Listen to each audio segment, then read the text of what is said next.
With our heroes backed into a corner with Goku being their only chance of making it out of this fight alive, Ultra Instinct Omen makes its grand return as Goku battles against the newly mega fusion of Kamioren with the power of the Universal Seed inside of them. The epic showdown begins as I want to welcome you all to my Super Dragon Ball Heroes Anime Episode 15 review, coming off of Anime Episode 14's battle against Hearts, who by the way stomped Goku into the dirt, but somehow Goku has recovered, barely, and is now in the fight of his life against Giant Kamioren. As I will say from the beginning, it was almost seemingly predictable in seeing the return of Ultra Instinct, but I don't really think that people expected it to come this quickly, especially against Kamioren. But even so, it makes for a very intriguing battle in seeing what a giant fusion can do against Ultra Instinct. As once again, before we begin, if you guys are new to this channel, consider smashing that subscribe button and turn on all notifications, as well as giving this video a big thumbs up and slapping that like button down below if you guys do genuinely enjoy all of the additional Dragon Ball content from Heroes. Now I will say, right, episode 14, I said this in my review, it wasn't that good, right? But episode 15, I will say, was a tad bit different in comparison to that because episode 14 just felt really rushed, and I do think that they're trying to rush this arc in finishing up quickly, and I don't really agree with the pacing of that because even though this is supposed to be a promotional anime for the video game adaptation, it still feels a little bit convoluted when it comes down to its substance material because the quality is there. We've seen that with episode 12, episode 13, and then they seemingly drop the ball when it comes to certain concepts and ideas. But nonetheless, we finally have the battle between Ultra Instinct Omen Goku and Kamioren, which I do want to get your thoughts in the comments, guys, if you guys think that perhaps maybe Ultra Instinct is introduced a tad bit early in this arc, maybe. And the way this initially sets up is having Kamioren stare up at UI Goku, and I love how UI Goku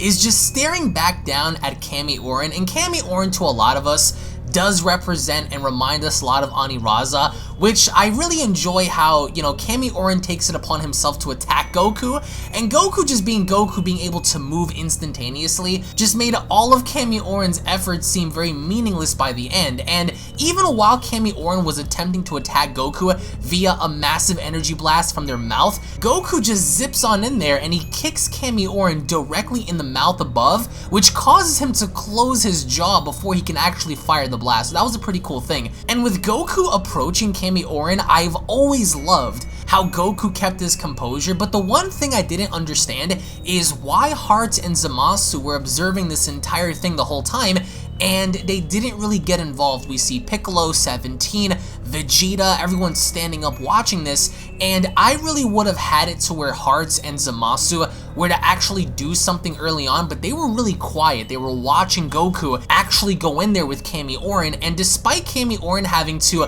often shoot out these energy blasts at Goku, what was really cool about this was the fact that Goku was able to catch one of Kamioren's attacks, and mind you, this is a Kamioren with the power of the Universal Seed within them, and Goku was able to repel this attack back at Kamioren, and Kamioren just went up in flames after that. So, but credit goes out to Kamioren because he didn't really give up, but every single time Kamioren attacked, it was effortless because they weren't able to actually land a hit on Goku, and Goku was just so casually bodying Kamioren. There was actually one scene in particular to where Goku flies up in the sky and he hammer strikes Kamioren in the skull, which causes Kamioren to go down. But Kamioren did catch Goku with a ferocious shot from the sky that initially allowed everyone to believe that Goku was down for the count because the blast itself was really powerful. And as Kamioren was rejoicing in the fact that he finally had caught him, out of the smoke and through the dust, Goku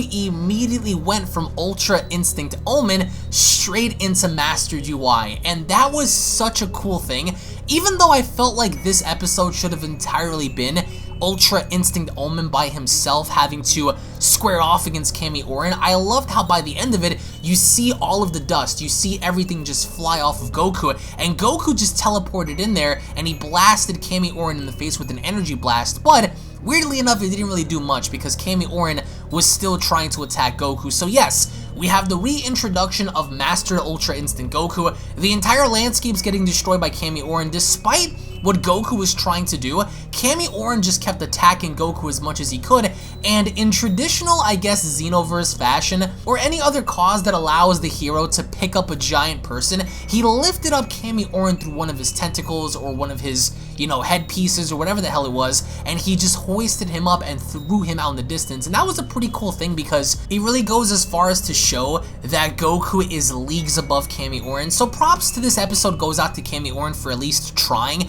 but simply enough, he wasn't able to catch Goku, and that just really goes to show that despite being a fusion, despite having the power of the Universal Seed, Goku was just one-shotting Kamioren. The only thing I did not agree with was the fact that once Goku was using these energy blasts, it didn't really do much until Piccolo stepped in, and then we saw everybody else like Vegeta step in, and everybody was firing these ki blasts around Kamioren, and that was something that I really liked. I didn't want to see Goku do it, but seeing everybody else do it was pretty cool because they kind of like parted ways in a sense in the middle to where Goku just slowly rose up and he unleashed a beautiful and very ferocious Kamehameha, to where I will say this episode to me was a lot more enjoyable than episode 14 because episode 14 felt rushed. In this episode, you can at least feel Goku actually going in there and just being serious for once and taking this dude down, and that's exactly what he did. And once Goku fired off the Kamehameha,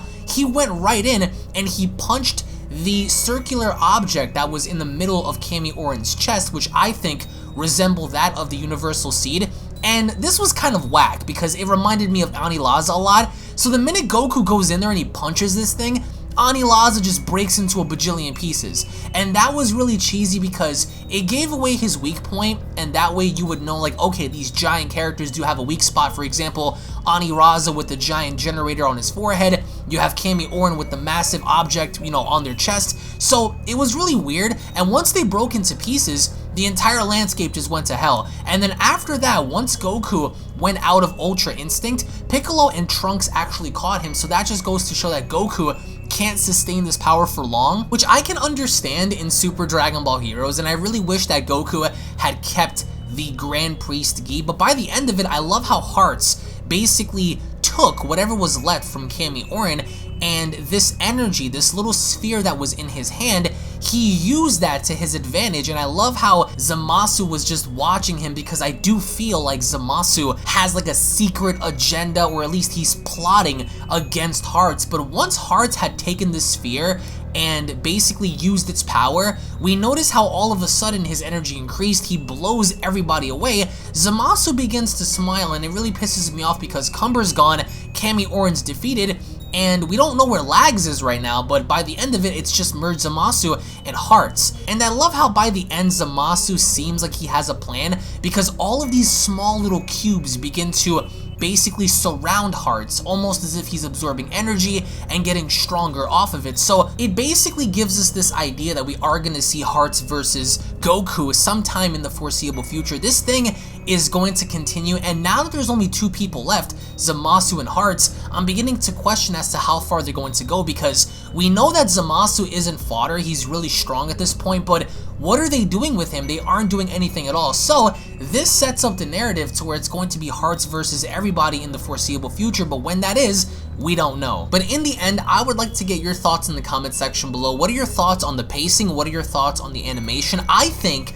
that Ultra Instinct was introduced a little too early in this arc. I get that they're trying to wrap things up, and I really hate how they kind of downplayed Merge Zamasu. I felt like he could have been used a lot more and a lot more effective than some of the other characters per se.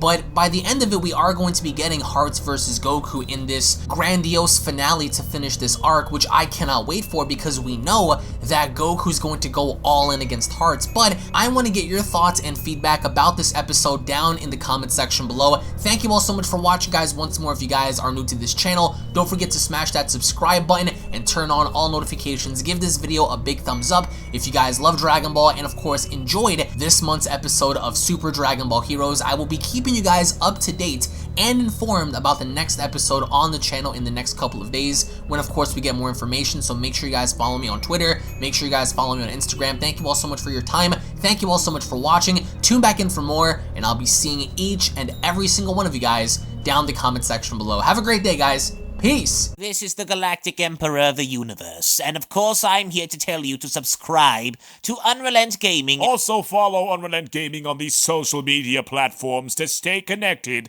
at all times. And if you don't, then very soon you will all be dead! Oh, did someone say UnrealEntGaming? Oh my god. The fuck, Zarbon? Put on some clothes! Well, why don't you put on any clothes? What? I don't need clothes. Jesus Christ, that's huge! What, Broly? Frieza. Uh-oh. Prepare to die!